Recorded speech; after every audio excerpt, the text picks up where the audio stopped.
Hello, I'm Robert Mackenzie at the Harper Library of the University of Chicago, where again this week a distinguished group of guests have come together to see and to discuss the latest film in Milton Friedman's series, Free to Choose. His subject this week is equality. Is it a desirable or a possible goal for society? What do we mean by the term equality among people? And has the phrase, all men are created equal, acquired a meaning which would not be approved of by the Founding Fathers? Well, judge for yourself as you see this week's film.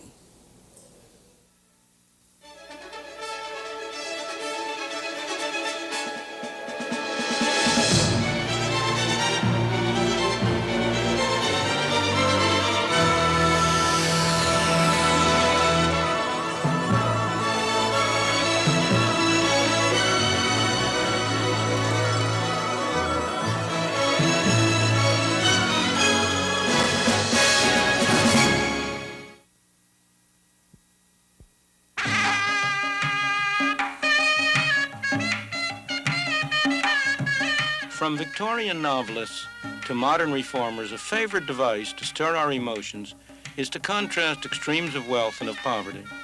We are expected to conclude that the rich are responsible for the deprivations of the poor, that they are rich at the expense of the poor.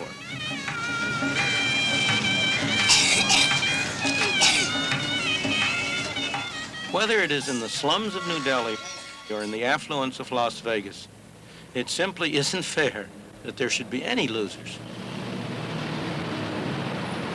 Life is unfair. There's nothing fair about one man being born blind and another man being born with sight.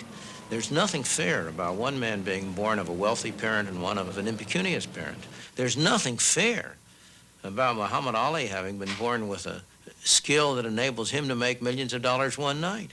There's nothing fair about Marlene Dietrich having great legs that we all want to watch. There's nothing fair about any of that. But on the other hand, don't you think a lot of people who like to look at Marlene Dietrich's legs benefited from nature's unfairness in producing a Marlene Dietrich? What kind of a world would it be if everybody was an absolute identical duplicate of anybody else? You might as well destroy the whole world and just keep one specimen left for a museum. In the same way, it's unfair that Muhammad Ali should be a great fighter and should be able to earn millions. But would it not be even more unfair to the people who like to watch him if you said that in the pursuit of some abstract ideal of equality, we're not going to let Muhammad Ali get more for one night's fight than the lowest man on the totem pole can get for a day's unskilled work on the docks? You could do that. But the result of that would be to deny people the opportunity to watch Muhammad Ali. I doubt very much that he would be willing to subject himself to the kind of fights he's gone through if he were to get the pay of an unskilled docker.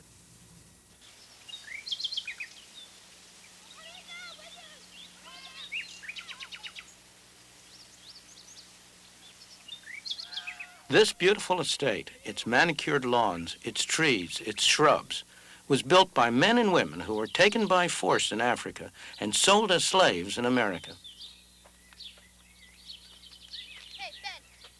These kitchen gardens were planted and tended by them to furnish food for themselves and their master, Thomas Jefferson, the Squire of Monticello. It was Jefferson who wrote these words: "We hold these truths to be self-evident, that all men are created equal, that they are endowed by their Creator with certain unalienable rights, that among these are life, liberty, and the pursuit of happiness." These words, penned by Thomas Jefferson at the age of 33 when he wrote the Declaration of Independence, have served to define a basic ideal of the United States throughout its history. Much of our history has revolved about the definition and redefinition of the concept of equality, about the attempt to translate it into practice.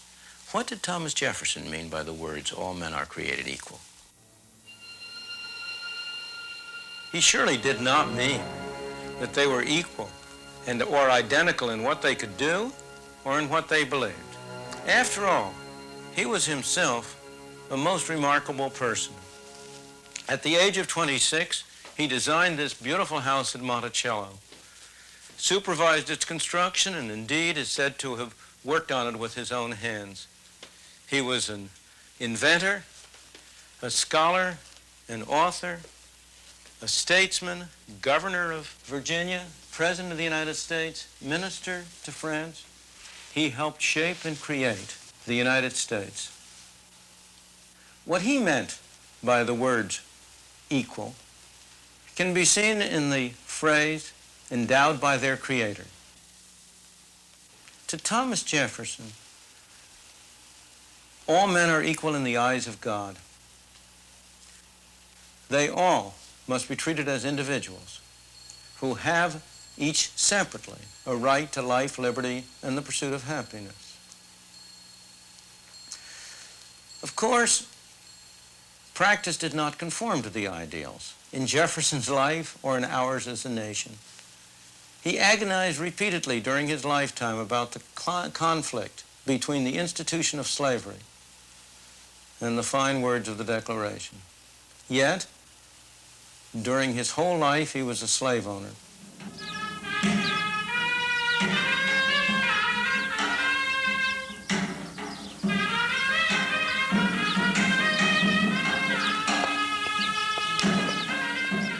This is the city palace in Jaipur, the capital of the Indian state of Rajasthan. It's just one of the elegant houses that were built here 150 years ago by the prince who ruled this land.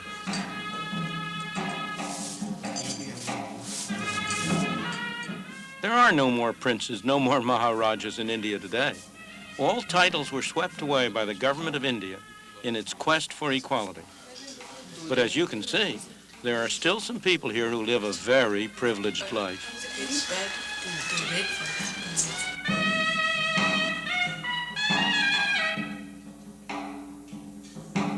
The descendants of the Maharaja financed this kind of life, partly by using other palaces as hotels for tourists. Tourists who come to India to see how the other half lives.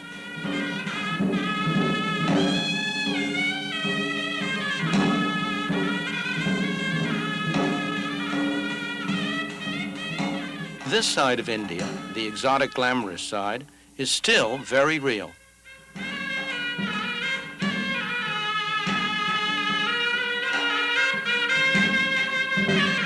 Everywhere in the world, there are gross inequalities of income and wealth. They offend most of us.